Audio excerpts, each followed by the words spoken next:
Dear Western audiences, what is happening in Gaza today is not exceptional. This is business as usual for the Israeli state or Zionist entity.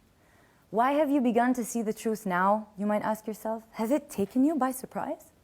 For almost a century, Arabs were routinely dismissed when we discussed the Palestinian case. We were called irrational, overly dramatic, religious zealots, racists, hell-bent on oppressing the oppressed.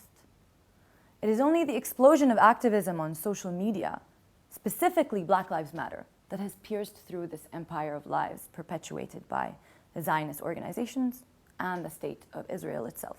With BLM, Black Lives Matter, the entire system maintaining narratives that privilege white people in the media, state, and society were laid bare.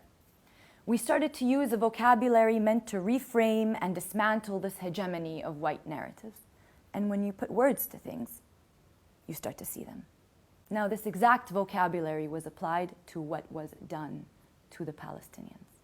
Settler colonialism, apartheid, structural racism, ethnic cleansing, extermination, gaslighting, most of all. Just ask yourself one question.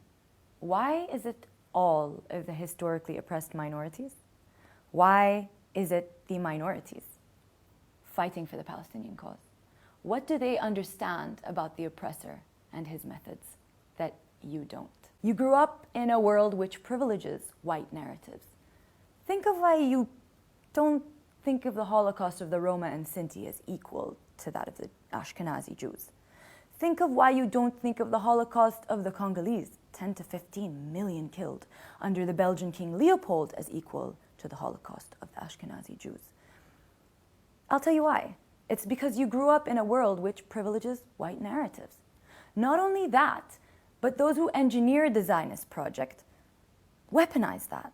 And they have built very powerful institutions across state, media, which maintains this empire of lies. Think of the one institution in the United States which reports on anti-Semitic events, the Anti-Defamation League, or ADL. It classifies criticism of the State of Israel as anti-Semitism. Think of Canary Mission, an anonymous Zionist organization which works with the Zionist fake charity, the Brandeis Center, to dox students associated with the Free Palestine movement on American campuses. Free speech? What free speech? Just think of the influence of AIPAC, the American Israel Public Action Committee, on the livelihoods of American politicians. Not one can survive without their approval. Don't let anyone gaslight you into thinking the truth is a trope. That is just another scare tactic meant to divert the truth and maintain this empire of lies. You're seeing real life now because Black Lives Matter crashed through during a pandemic, and their biggest activists are now amplifying Palestinian voices. We showed you that Jews actually lived with Arabs in relative stability for millennia. The pogroms and holocausts against the Jews in Western Europe were not to be found on our lands. We showed you that the Jews that are fighting against this monstrosity being waged in their name, from Jewish Voices for Peace to members of the Orthodox community. We continue to show you how your media, your politics, and your narratives dehumanize and erase an innocent people, the Palestinian people. And we laid bare the racist narratives which underpin this dehumanization. We contextualize the state of Israel for you for the first time. We've highlighted the absurdity of alleging that what they've been waging is a war of self-defense. What self-defense? When pre-Nakba, the ethnic cleansing of Palestinians that underpinned the founding of the Israeli state in 1948, until now, until settler violence, routine extermination, continuous land grabs, continued bombing, open-air prisons, concentration camps, there is no self-defense. This war has been purely offensive. We laid bare the bones of the Zionist propaganda machine and the terrifying sums that keep it lubricated. The Palestinian side doesn't have this money. We're armed only with the truth. And we must continuously fight for your attention to prove it. Western people, it is your governments that support the apartheid state. Our objection doesn't count.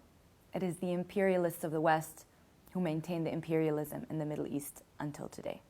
Every single one of the wars that the US or the West has participated in the Middle East has been done under the banner of bringing peace to the region. What peace can be brought about, dear West, if the most oppressive, the most destructive force, state, lie in the region is your staunchest ally? It is a thorn in the side of peace in the Middle East. Look, we have no faith in your political leaders. They're bought and sold, and I'm sure you know this as well.